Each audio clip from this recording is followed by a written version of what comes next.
Let's move on from the world of medicine and healthcare to Maharashtra's other big concern today, which became a top story. Maharashtra's Home Minister Anil Deshmukh finally resigned today. Mr. Deshmukh quit hours after the Bombay High Court ordered a CBI probe into charges leveled by former Mumbai Police Chief Parambir Singh. The Uddhav Thackeray government has decided now to move the Supreme Court against the High Court verdict. NCP leader Dilip Valse Patil will be the new Home Minister. What does this mean for the future of the Maharashtra government? Take a look. Big embarrassment for Maharashtra government. The state's Home Minister has resigned just hours after the Bombay High Court ordered a preliminary CBI inquiry into allegations levelled by former Mumbai Police Commissioner Parambir Singh against Anil Deshmukh. The bench ordered the CBI director to probe extortion allegations against Deshmukh and conclude it within 15 days. The court also allowed Parambir Singh to raise the issue of his transfer with the appropriate authority. जो उच्च न्यायालय है उन्होंने मुझे मेरी जो inquiry है, जो मेरे मैटर में जो इंक्वायरी है सीबीआई को दी है. विदिन 15 डेज सीबीआई ने प्रिलिमिनरी इंक्वायरी करनी है डायरेक्टर ने. The former Mumbai police chief, who had taken on Deshmukh after being shunted out, avoided questions on the verdict. The investigation has been given to CBI, sir. No comments. Sir, CBI has to submit the report in 15 days, sir. On 25th March, Singh had filed a public interest litigation seeking a CBI probe against Deshmukh. He claimed the minister had asked police officers, including suspended cop Sachin Vaze, to extort 100 crore rupees from bars and restaurants.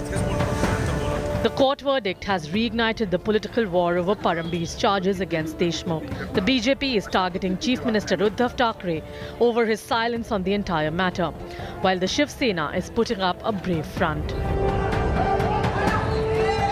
या देशातली कोणतीही तपास यंत्रणा म्हणजे परमेश्वराचा अवतार नसतो, हे तुम्हाला मी आता सांगतो. जो कुछ कहा है न्यायालय ने उसका अध्ययन करना पड़ेगा. जो अभी कागज आ जाएगा उसका ऊपर जांच करेंगे, देखेंगे. मामला थोड़ा राजनीतिक भी है, जरूर न्यायालय का है, लेकिन मामला थोड़ा राजनीतिक भी है. सारी परतें खोली जाएंगी.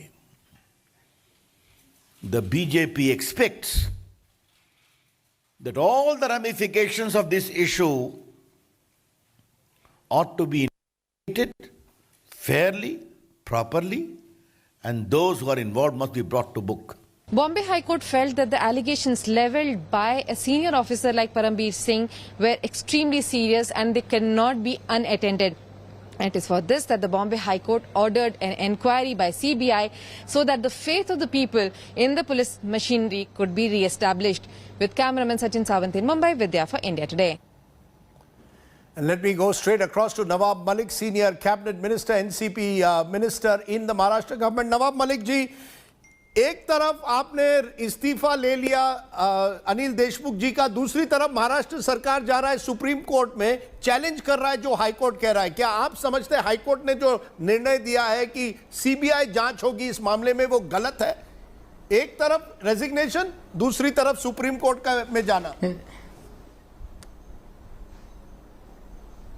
देखिए, अभी सरकार जा रही है कि नहीं, अभी तक कोई जब तक जाती नहीं, ये कंफर्म नहीं है.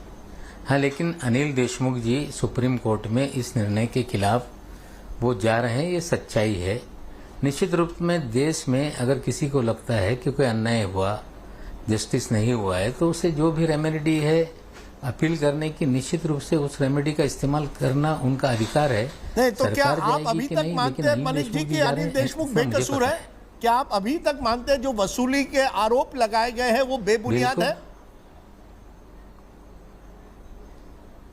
निश्चित रूप से जो भी आरोप परमवीर सिंह जी ने लगाए वो बेबुनियाद है. कोई भी तरह की सच्चाई उसमें नहीं है.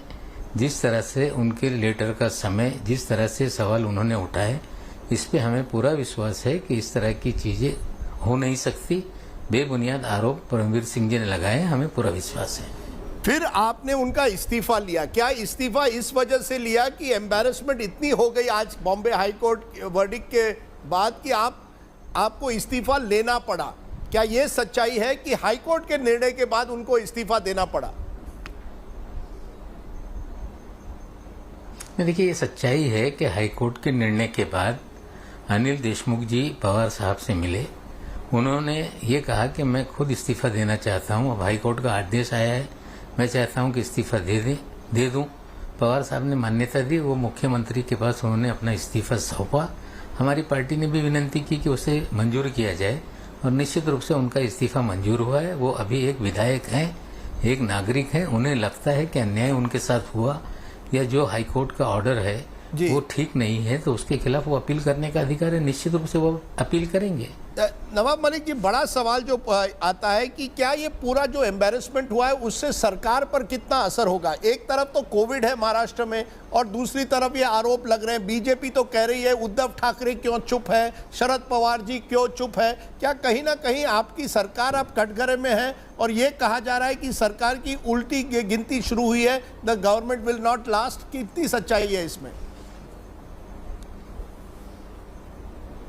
देखिए, जिस तरह से केंद्रीय मंत्री सामने आके पत्रकार परिषद लेते हैं, जिस तरह से वो कह रहे हैं कि ऐसे होगा वैसे होगा, हमें लगता है कि अगर हाईकोर्ट ने आदेश दिया है, एक एजेंसी ये जांच करेगी, जो भी होगी सच्चाई सामने आएगी। सबसे बड़ा सवाल एक नागरिक के नाते मेरे भी मन में है कि सीबीआई एक जो है इन्वेस्टिगेशन एजेंसी है, जब तक कोई एफआईआर ही दर्ज नहीं, और एक ऐसी संस्था जो इन्वेस्टिगेट करना जिसकी जिम्मेदारी है, वो प्रिलिमिनरी जांच का आदेश, हमें लगता है कहीं ना कहीं इसी को लेके अनिल देशमुख जी ये कोर्ट में जा रहे हैं। जहां तक सवाल है सरकार को लेके कोई खतरा है, मैं स्पष्ट रूप से आपको बता दूं कि हमारे पास बहुमत 170 से अधिक विधायकों का है। सरकार देश में बहुमत के आधार पर चलती है। अब सरकारी मशीनरियों का इस्तेमाल किस तरह से देश में हो रहा है, अन्य राज्यों में हो रहा है, ये जग जाहिर है। हमें लगता है बीजेपी जिस तरह से सत्ता से बाहर गई है, पिछले 15-16 महीने से वो सत्ता बिगड़ रह नहीं पा रही है, और हमें लगता है कि जिस तरह से महाराष्ट्र में एक नई सरकार बनी है, वो पूरी भारतीय जनता पार्टी को डाइजेस्ट नहीं हो रहा है। सरकार किसी भी तरह से बदनाम हो, इसके लिए सारे हथकंडों का इस्तेमाल भारतीय जनता पार्टी कर रही है। So final question, no question of your government falling down, no question of a deal between BJP and NCP. ये जो चर्चा चल रही है, शरद पवार की अमित शाह से मीटिंग हुई, कोई डील है? You are saying that your government will last, there is no deal? ये 3 पार्टी की सरकार बनी है, 5 साल पूरी चलेगी और आगे भी चलेगी। राजदीप जी, आप महाराष्ट्र से हैं, आपकी जानकारी है, 1999 से ये चर्चा लगातार होती है कि बीजेपी के साथ राष्ट्रवादी कांग्रेस पार्टी जाएगी। इस तरह से पिछली बार जब हम सरकार में नहीं थे तब भी बीच में बातें आने लगी कि शिवसेना अलग होगी, बीजेपी भारतीय जनता पार्टी की सरकार बनेगी। जब सरकार बन रही थी कुछ गलती हमारे नेता ने की, लेकिन जो निर्णय लेना था अंत में पवार साहब ने लेके भारतीय जनता पार्टी के खिलाफ ही सरकार बनाई। तो कोई मुलाकात होना, कोई डील होना, हमें लगता है ये सारी चीजें गॉसिप है, गलत तरह से प्रचार किया जा रहा है। तीनों पार्टी की सरकार है, पूरी तरह से बहुमत में है और ये 5 साल पूरा करेगी। नवाब मलिक जी, आपने हमसे बात की, बहुत बहुत शुक्रिया। You are saying that this will have no impact on the future of your government. Will wait and see how the home minister's resignation plays out. Thank you very much for joining me, Nawab Malik, Senior Minister in the Maharashtra government.